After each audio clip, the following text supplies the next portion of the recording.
जब भी कोई दवा दुनिया में आती है तो पहले वो ह्यूमन ट्रायल से होके गुजर के जाती है।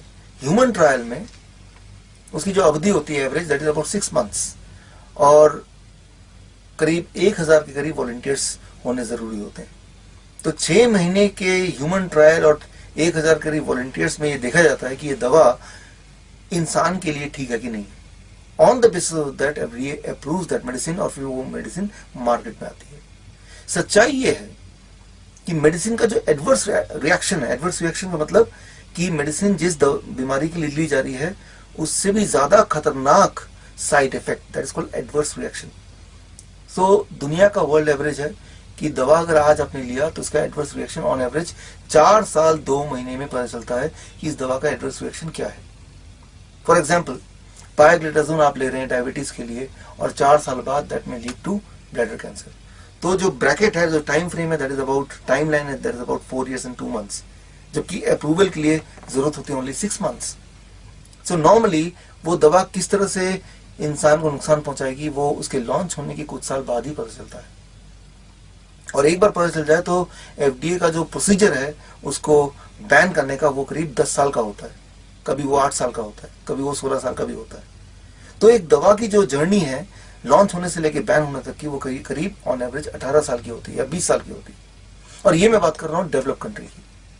मैं उदाहरण के तौर पे लेता हूँ एक दवा जो दुनिया का 10th मोस्ट पॉपुलर दवा है इस वक्त कुछ देशों में, डेवलपिंग कंट्रीज में, दैट इज पायोग्लिटाजोन। 1999 में मार्केट में आया, अप्रूवल मिला।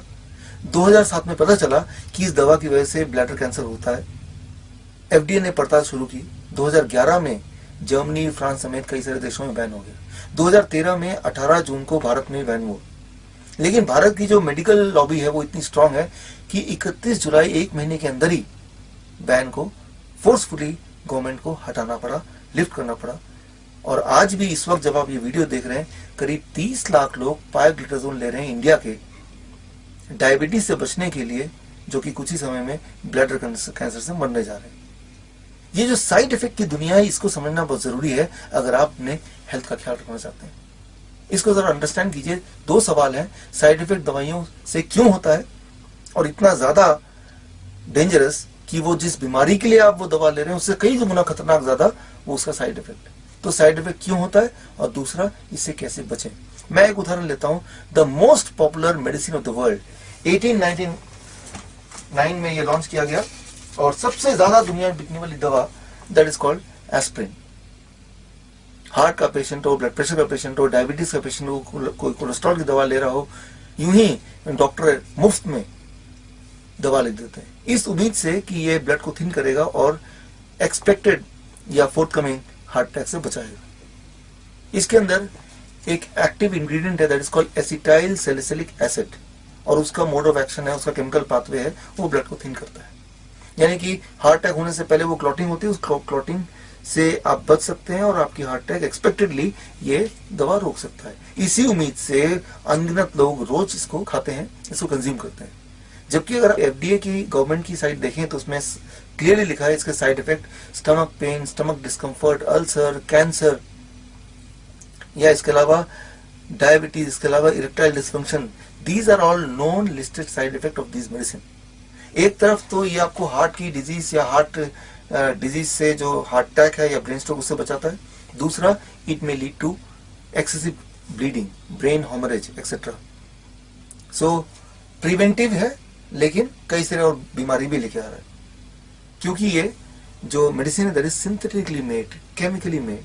तो हमें क्या करना है, इसके बेनिफिट को साथ में रखते हुए साइड इफेक्ट को हटाना है। उसके लिए क्या करना है, इसका नेचुरल ऑल्टरनेट ढूंढना है।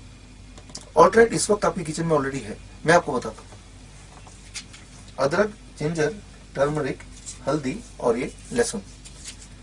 इसमें अदरक में जिंजरोल या लहसुन में इलायसिन या फिर टर्मरिक में करक्यूमिन, ये तीनों जब मिलते हैं तो इनका केमिकल पाथवे वही वाला बन जाता है जो कि एसिटाइल सैलिसिलिक एसिड का है, और ये ब्लड को उसी तरह से थिन करता है, बट कंडीशनल थिनिंग, मतलब ब्लॉकेज से पहले, हार्ट अटैक से पहले, तब conditional thinning, right. So that is very important.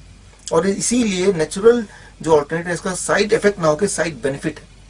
यानी कि ना केवल ये आपको राइट टाइम पे ब्लड को थिन करेगा और आपको प्रोटेक्ट करेगा हार्ट अटैक से, एक्सपेक्टेड हार्ट अटैक से, एक्सपेक्टेड ब्रेन स्ट्रोक से, आने वाले ब्रेन स्ट्रोक से, फोर्थकमिंग ब्रेन स्ट्रोक या हार्ट अटैक से, बल्कि it will help in curing erectile dysfunction, in curing diabetes, in curing any kind of tumor cells in the stomach, in boosting the immunity, in curing lung infection.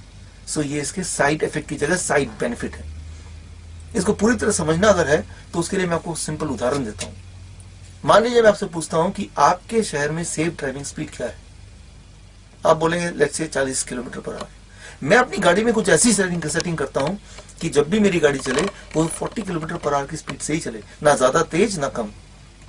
Can I call it a safe driving speed? It can be highly dangerous. ये काफी ज्यादा dangerous हो सकता है। As an expert driver हर पल आप देखते हैं, आउटसाइड फीडबैक लेते हैं, अकॉर्डिंगली आप अपने स्पीड को लगातार बदलते रहते हैं। कई बार जब आप ओवरटेक करते हैं किसी और गाड़ी को तब 100 किलोमीटर पर आवर भी सेफ ड्राइविंग स्पीड बोला जा सकता है। That is conditional. So that's what I call as intelligent nutrition. That's what is the natural thing can do, जो कि सिंथेटिक चीज नहीं कर सकती है। इस बात को समझना अगर है, साइंटिफिकली अंडरस्टैंड करना हो तो गुंटूर ग्लोबल का 1999 नोबेल प्राइज विनिंग साइंस पढ़िए, आपको समझ आ जाएगा।